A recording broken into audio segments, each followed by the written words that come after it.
everybody, welcome back. Krista here with another masterclass. This particular masterclass is all about how to find that deep core connection that I'm constantly bothering you about in all of my classes. It's something I'm extremely passionate about because if you don't have a strong core, the rest of your body is not going to be strong. Having a strong, deep core, that transversus abdominis, is going to better your running. It's going to make you a better strength trainer, CrossFit, whatever you're doing, or just in general function. Okay, it's going to help protect your back when you're, going to open up a door, or those various things that people never thought they'd get injured doing. That transversus abdominis, those deep core muscles, are where it's at. So I'm going to give you some kind of tips and tricks on how to find those muscles, and then just a few simple exercises to practice that core engagement. So let's go ahead and lay back. And you can bend your knees, feet flat on the floor, but if you have a tendency to have overactive hip flexors, lengthen the legs out. I tend to have hip flexors that like to overfire, so I'm going to do my legs lengthened to start. So go ahead and find the bony part of your hips and place your middle finger and your pointer finger on the bony part of your hip. And then from here, walk your fingers in towards one another about 2 inches. So you're kind of about right above your pubic bone. It's still some soft tissue there, okay? And then from here, relax your shoulders and everything and give yourself a couple of good coughs. Now, you should have felt that area that was kind of soft tissue get a little bit harder, and that's those muscles engaging. That's actually your deep core muscles, your transversus abdominis. It's a hard muscle to find because it's hidden and it is quite deep. So it's like you get this one little area that you can kind of feel it from time to time, or if you know where to find it.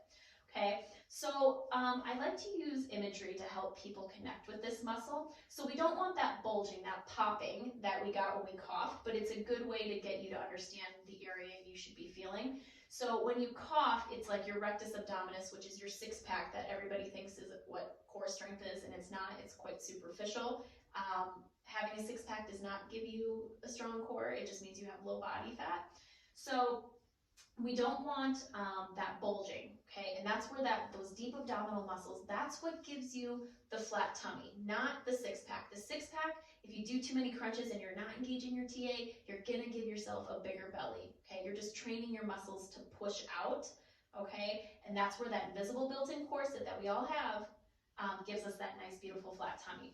So placing those hands on that same spot again, the imagery I like to use is thinking about trying to fold your hips in on one another. Now, it has nothing to do with moving your lower legs or trying to rotate in. A lot of people actually try to physically move, and that's not what it is. It's about using those abdominal muscles to pull up and in, to feel, again, that area tighten, to those muscles contract and release.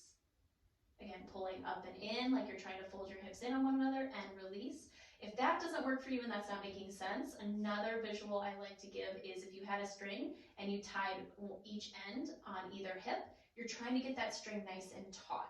So again, it's this pulling up and in sensation. So what a lot of times people will end up doing is they'll kind of flare out their ribs and they'll pull everything up and in here. And that's not what we're looking for. We want the contraction of those lower abdominals, not just this sucking up and in, okay? So if you use whatever imagery works for you, and go ahead and find that contraction and release. And again, contract, feel that tissue harden, those muscles contract, and release. Now, don't turn it on too much. A lot of times what people end up doing is they're like, okay, and they get, again, not just the transversus abdominis working, but they get the rectus abdominis. There'll be the popping of the belly, okay? Their obliques are also firing, and they're just overdoing it. And then what happens is you can't maintain that because you're just stressing and you're straining all these muscles that don't need to be working. So I like to say turn it on like 40%. So it's enough that it's like, oh yeah, I can feel it, but you're not like this, and you can breathe normally through it.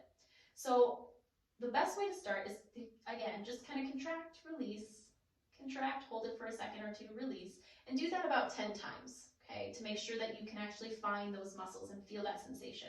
The next step I have my clients do is that contracting without this bulging, and also the rectus abdominis is just chilling, okay? Contract and hold and just breathe normally. And that, for a lot lot of people is quite challenging because, again, they tend to overdo it, or they're so used to getting the rectus abdominis involved in everything, okay, that they have a hard time holding it. So it's a really good practice. It's super simple to do, and it seems silly, but if you get this firing and working properly, I'm telling you, it is a game changer. It will change your life, okay? So that's your transversus abdominis, that invisible corset, the deepest core muscles. Another part of your core is your pelvic floor. So pelvic floor is super important. A lot of times, I know for me, when I just first started taking Pilates quite some time ago, when people reference the pelvic floor, I was like, okay, I don't even know what that is. They're like, engage your pelvic floor. I had no idea what that meant. So here's what it means. So the pelvic floor is, so you've got your pelvis here. Now there's all these muscles that make up the pelvic floor that essentially keep your organs and everything in your body, because the pelvis is basically hollow, it's open. And so those muscles prevent everything from falling through, okay?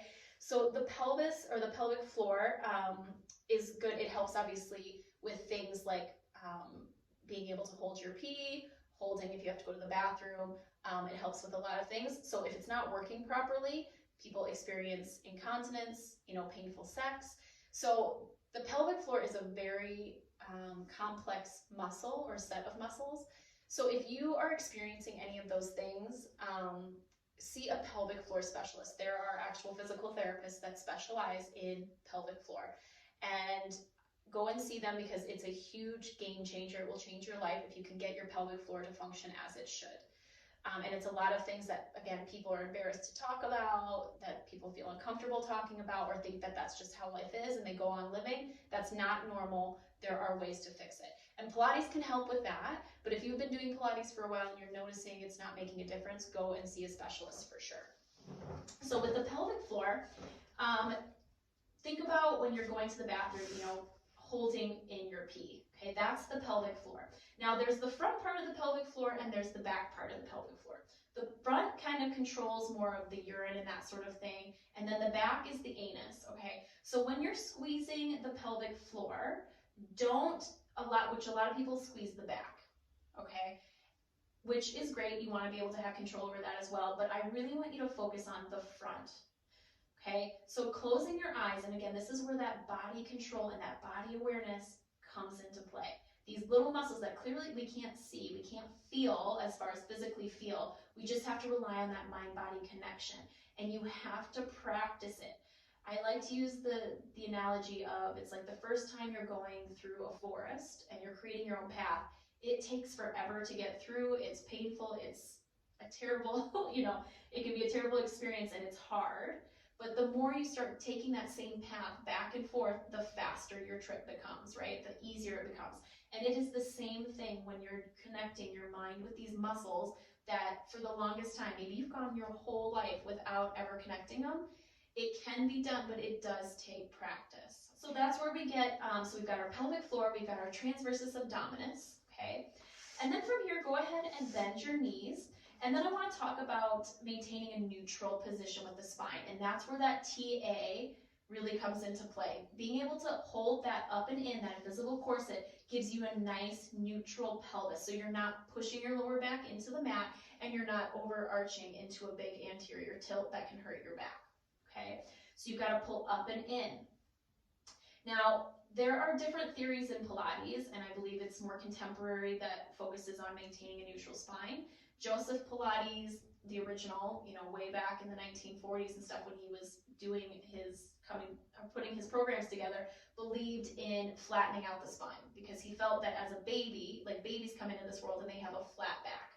They don't have that curve in the lumbar, but they don't have that because they're not walking at that point. As they begin to walk and turn into toddlers, that lumbar spine curve develops, and it's important. He didn't realize that at that time, and just like with everything, the more you know, we continue to build on the knowledge. So there are some, I think, in classical Pilates that people still say, push your back into that imprint position. I personally believe that the neutral position is the way to go, because again, we want that natural curve in the lower back. That's natural, it's normal, it helps protect our spine when we're doing high impact things and various things. So you want to learn how to engage your abdominals in that neutral spine, okay?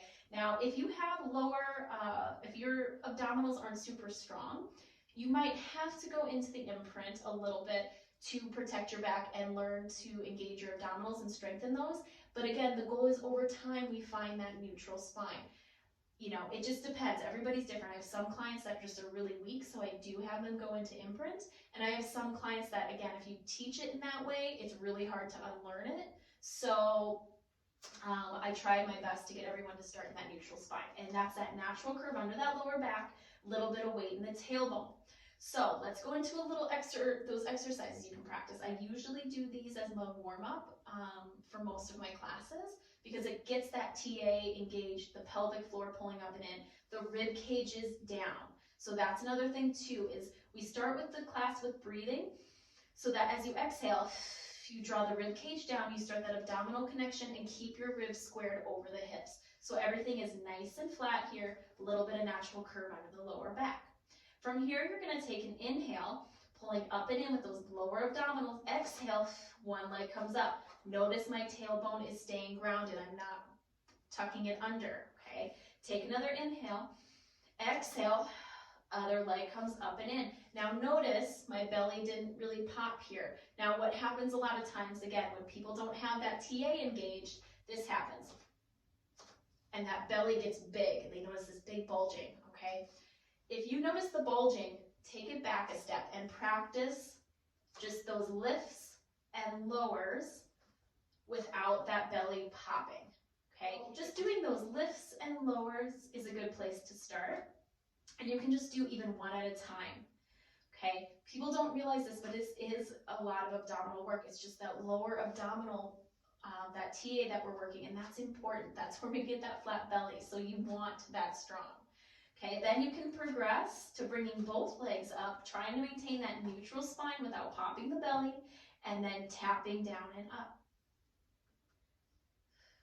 Exhale as you bring the leg back up, really tightening everything up here. Then you can expand and extend out and in. Exhale out, inhale, bring it in. Now relax the shoulders here, okay? And then you can always go into the leg lower and lifts. For me, my hip flexors are pretty tight and I've got a hip issue. So this one is kind of challenging for me. I don't go down very far because my hip flexors like to overfire. So even practicing just going down 6 inches and coming up and down and coming up. Or you can even do it one leg at a time and up, scooping out the lower abdominals. So I hope that that gave you a better understanding of deep abdominals and what that looks like, what that feels like. Practice, practice, practice. So take care.